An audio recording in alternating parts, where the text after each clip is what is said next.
ವೀಕ್ಷಕರೇ, ಕಿಚ್ಚ ಸುದೀಪ್ ನಿರೂಪಣೆಯ ಕನ್ನಡದ biggest reality show Bigg Boss. ಕನ್ನಡದ ಎಲ್ಲಾ ರಿಯಾಲಿಟಿ ಶೋಗಳನ್ನ ಹಿಂದಿಕ್ಕಿ ಟಾಪ್ ನಂಬರ್ 1 TRP ಯನ್ನ ಪಡೆದುಕೊಂಡಂತಹ ಏಕೈಕ ಶೋ ಅಂದರೆ ಕನ್ನಡದ ಬಿಗ್ ಬಾಸ್. ವೀಕ್ಷಕರೇ, ಕನ್ನಡದಲ್ಲಿ 10 ಸೀಸನ್ ಗಳನ್ನು ಕಂಪ್ಲೀಟ್ ಆಗಿ ಮತ್ತು ತುಂಬಾ ಸಕ್ಸಸ್ಫುಲ್ ಆಗಿ ಪೂರ್ಣಗೊಂಡಿದೆ. ಆದರೆ ಈಗ 11ನೇ ಸೀಸನ್ ನಡೆಯುತ್ತಿದ್ದು ಇನ್ನು 3 ವಾರಗಳು ಮಾತ್ರ ಬಾಕಿ ಇವೆ. ಇಂತಹ ಸಮಯದಲ್ಲಿ ಕನ್ನಡದ ಬಿಗ್ ಬಾಸ್ ಪ್ರೇಕ್ಷಕರಲ್ಲಿ ಈ ಸಲ ಯಾರು ಬಿಗ್ ಬಾಸ್ ಟ್ರೋಫಿಯನ್ನ ಹಿಡಿಯುತ್ತಾರೆ ಎನ್ನುವ ಲೆಕ್ಕಾಚಾರ ಈಗಾಗಲೇ ಶುರುವಾಗಿದೆ. ವೀಕ್ಷಕರೇ, ಈಗಾಗಲೇ ಒಂದು ಖಾಸಗಿ ವಾಹಿನಿಯು ಈ ಸಲ ಬಿಗ್ ಬಾಸ್ ನಲ್ಲಿ ಯಾರು ವಿನ್ ಆಗುತ್ತಾರೆ ಎನ್ನುವ ಪೋಲ್ ನ ಮೂಲಕ ಯೂಟ್ಯೂಬ್ ನಲ್ಲಿ ಪೋಸ್ಟ್ ಮಾಡಲಾಗಿತ್ತು. ಇದಕ್ಕೆ ಉತ್ತರಿಸಿದ 86,000 ಜನ ಯಾರಿಗೆ ಅತಿ ಹೆಚ್ಚು ವೋಟ್ ಹಾಕಿದ್ದಾರೆ ಮತ್ತು ಈ ಸಲ ಯಾರು ಕಪ್ಪನ್ನ ಗೆಲ್ಲುತ್ತಾರೆ ಅಂತ ನೋಡೋಣ ಬನ್ನಿ. ವೀಕ್ಷಕರೇ, ಸೀಸನ್ 11ರ ಬಿಗ್ ಬಾಸ್ ಕಪ್ಪನ್ನ ಯಾರು ಗೆಲ್ಲುತ್ತಾರೆ ಅನ್ನುವ ಪ್ರಶ್ನೆಗೆ ಪೋಲ್ ನ ಮೂಲಕ ಉತ್ತರಿಸಿದ ಜನ 7% ಅನ್ನ ಉಗ್ರಂ ಮಂಜುಗೆ ನೀಡಿ ಟಾಪ್ 5ರ ಸ್ಥಾನವನ್ನ ಕೊಟ್ಟಿದ್ದಾರೆ ಮತ್ತು 10% ಅನ್ನ ರಜತ್ ಅವರಿಗೆ ನೀಡಿ ಟಾಪ್ 4ರ ಸ್ಥಾನವನ್ನ ರಜತ್ ಅವರಿಗೆ ನೀಡಿದ್ದಾರೆ.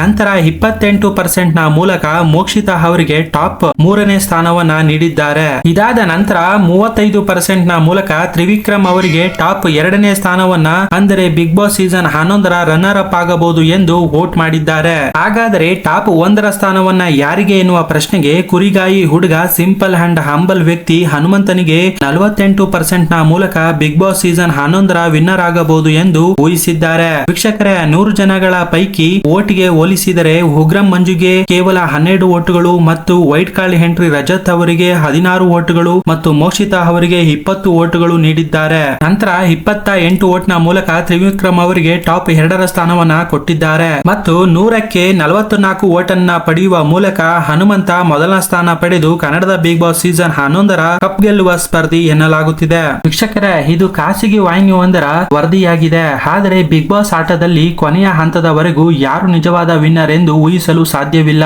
ಏಕೆಂದರೆ ಕೊನೆಯ ಕ್ಷಣಗಳ ವೋಟ್ ನ ಮೂಲಕ ಈ ನಿರ್ಧಾರ ನಿಂತಿರುತ್ತದೆ. ವೀಕ್ಷಕರೇ, ಕನ್ನಡ ಬಿಗ್ ಬಾಸ್ ಸೀಸನ್ 11ರಲ್ಲಿ ಯಾರು ಟಾಪ್ 5 ಯಲ್ಲಿ ಇರಲು ಯೋಗ್ಯವಿದ್ದಾರೆ ಮತ್ತು ಯಾರು ವಿನ್ನರ್ ಆಗಲು ಅರ್ಹತೆಯನ್ನು ಹೊಂದಿದ್ದಾರೆ ಎಂದು ಕಮೆಂಟ್ ಬಾಕ್ಸ್ ನಲ್ಲಿ ಕಮೆಂಟ್ ಮಾಡಿ. ಈ ವಿಡಿಯೋ ಇಷ್ಟವಾಗಿದ್ದರೆ ನಮ್ಮ ಚಾನೆಲ್ ನ ತಪ್ಪದೇ ಸಬ್ಸ್ಕ್ರೈಬ್ ಮಾಡ್ಕೊಳ್ಳಿ, ಹಾಗೆ ಲೈಕ್ ಮಾಡಿ ಮತ್ತು ನಿಮ್ಮ ಫ್ರೆಂಡ್ ಗೆ ಶೇರ್ ಮಾಡಿ.